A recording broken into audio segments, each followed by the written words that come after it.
Warga, matahari belum menampakkan batang hidungnya saat Rika Hulafaurus memulai harinya. Setiap hari kegiatannya sudah dimulai sejak pukul 4:30. Yap, saat kebanyakan orang masih tertidur lelap terbuai mimpi, Rika adalah salah satu contoh kaum urban yang tinggal jauh dari tempat kerja. Tinggal di kawasan Tambun, Kabupaten Bekasi, Jawa Barat, Rika harus bangun sejak pagi-pagi buta untuk bersiap berangkat kerja. Warga, Rika merupakan pegawai sebuah kementerian yang terletak di Jalan Rasuna Said, Kuningan, Jakarta Selatan. Tempat tinggalnya sekitar 34 km dari tempatnya mencari nafkah. Kesibukan ini sudah menjadi rutinitasnya selama 12 tahun.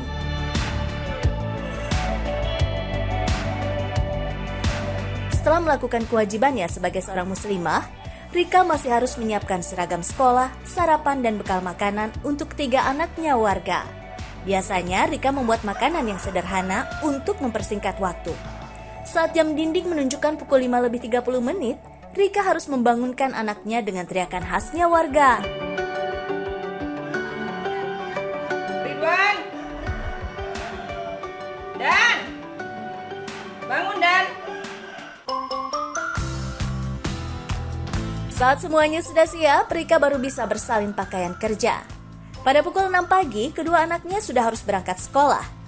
Dalam masalah mengantar sekolah, Rika berbagi tugas dengan Pak suami nih warga. Setelah mengantar kedua anaknya, jam 6:30, giliran Rika dan si bungsu Medina yang masing-masing diantar ke stasiun dan ke sekolahnya. Kalau Pak suami harus keluar kota dan gak bisa mengantar Rika ke stasiun, Rika masih harus mengeluarkan 15.000 untuk ongkos ojeknya. Warga, ada sedikit tips nih dari Rika. Demi kenyamanan, Rika mengenakan pakaian dan sepatu sneaker dengan sol karet.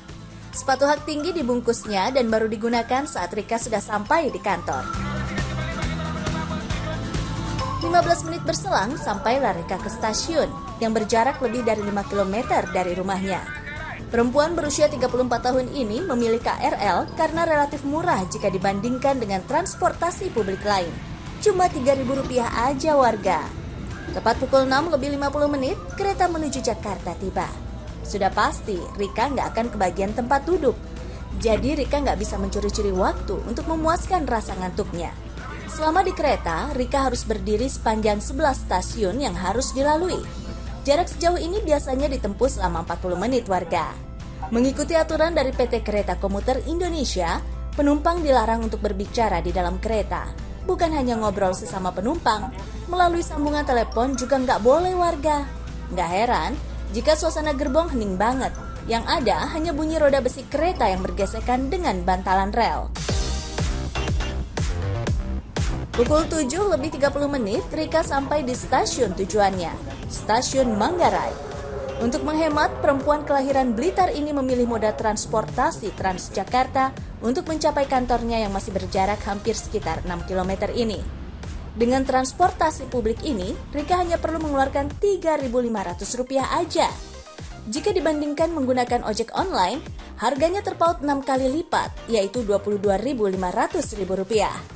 Hanya menunggu 5 menit saja, Rika bisa langsung naik busway di jam-jam sibuk seperti ini.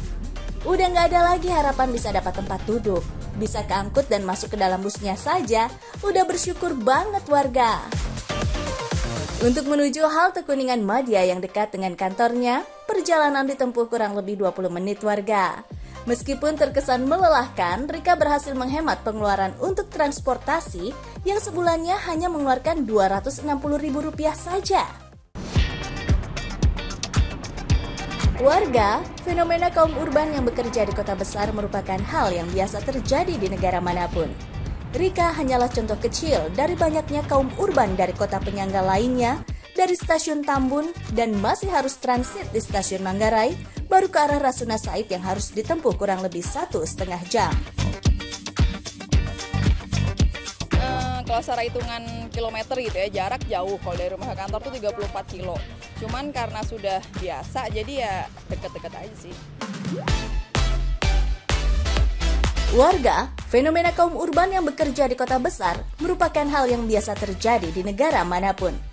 Rika hanyalah contoh kecil dari banyaknya kaum urban dari kota penyangga lainnya, dari stasiun Tambun dan masih harus transit di stasiun Manggarai, baru ke arah Rasuna Said yang harus ditempuh kurang lebih 1,5 jam. Kalau dibilang capek ya capek pasti, kan tiap hari pulang pergi naik kendaraan umum, belum lama nunggunya. Cuman kalau pilihannya nih harus pindah yang dekat kantor itu nggak mungkin, karena kan harganya ya tahu sendiri, ngekos apalagi karena kan saya udah berkeluarga juga. Kalaupun pindah kerja juga ini sekarang udah enak kerjaan, jadi ya udah kita nikmatin aja, jalanin gitu. Banyak temennya ini. Nah, ini tips buat seluruh anak muda di Indonesia khususnya untuk bisa meraih cita-cita sejak muda. Dan tahu nggak sih, sebenarnya percaya atau tidak, kita manusia memiliki jatah gagal yang berbeda-beda. Nah, dalam menghabiskan jatah gagal ini, karena berbeda-beda jumlah jatah gagalnya, ada yang dihabiskan di masa muda, ada yang dihabiskan ketika sudah berkeluarga, bahkan di masa tua. Jadi baru di usia 40 tahun dia baru mulai bisnis, baru mulai gagal, baru mulai berjuang, akhirnya yang jadi korban adalah keluarganya. Nah, mumpung kita masih muda, justru habiskan jatah kegagalan itu di saat kita masih kuat, masih semangat, masih sehat. Artinya apa? Mumpung kita masih muda, coba segala hal. Lakukan segalanya yang bisa kita lakukan. Ya, mulai dari bekerja, belajar, berbisnis, memulai usaha, memulai setiap hobi yang bisa jadi sebuah penghasilan. Dan jika gagal nggak masalah, karena satu persatu jatah gagal itu akan kita dapatkan, bahkan akan terus berkurang hingga pada titik tertentu ada saatnya di mana kegagalan itu sudah tak bisa lagi menemui diri kita karena sudah habis jatah kegagalan itu.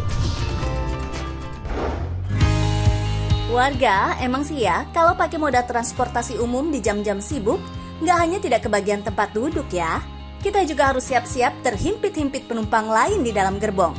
Kita nih warga, juga harus mampu berdiri sambil menjaga keseimbangan. Kalau bawa ransel atau barang lain, kebayang deh. Nggak sedikit penumpang kereta komuter berdiri di dalam gerbong dari mulai kereta berangkat hingga sampai di tempat tujuan. Mantep nggak tuh warga? Ahai! Dari Manggarai ke Bogor ya bisa sampai sejaman sampai Bogornya. Capek sih ya karena dari awal masuk kereta sampai berhenti kereta tuh berdiri terus. Sebenarnya warga, dibandingkan duduk, berdiri di dalam transportasi umum dapat membakar kalori hampir 2 kali lipat. Dalam keadaan duduk, metabolisme ekuivalen yang terbakar sebanyak 1,2 energi per jam. Tapi jika berdiri, energi yang digunakan mencapai 1,8 energi per jam.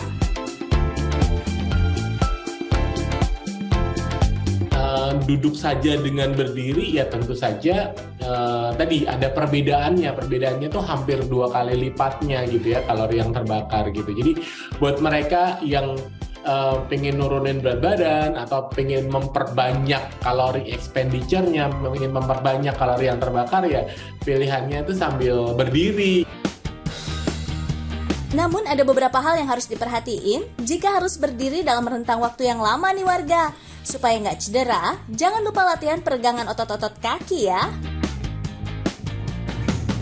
Latihannya sebenarnya latihan otot-otot kaki ya. Misalnya seperti mulai dari stretching dulu, stretching calf atau stretching betis itu kita bisa tarik calf kita atau kaki kita seperti pakai handuk gitu ya, ditarik ke sini itu akan teregang gitu, atau mungkin kita bisa posisi seperti mendorong tembok gitu ya, itu kan otot betis yang bagian belakang itu ke stretch juga.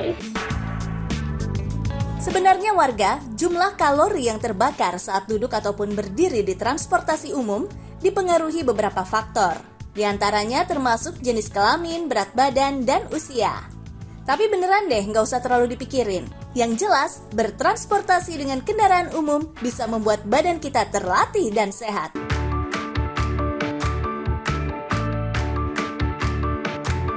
Oh iya warga, selain manfaat dari duduk dan berdiri di kendaraan umum, ada satu manfaat lagi yang bisa kita gunakan, yakni manfaat dari jalan kaki. Ketika bertransportasi umum, otomatis kita akan dipaksa berjalan kaki kan?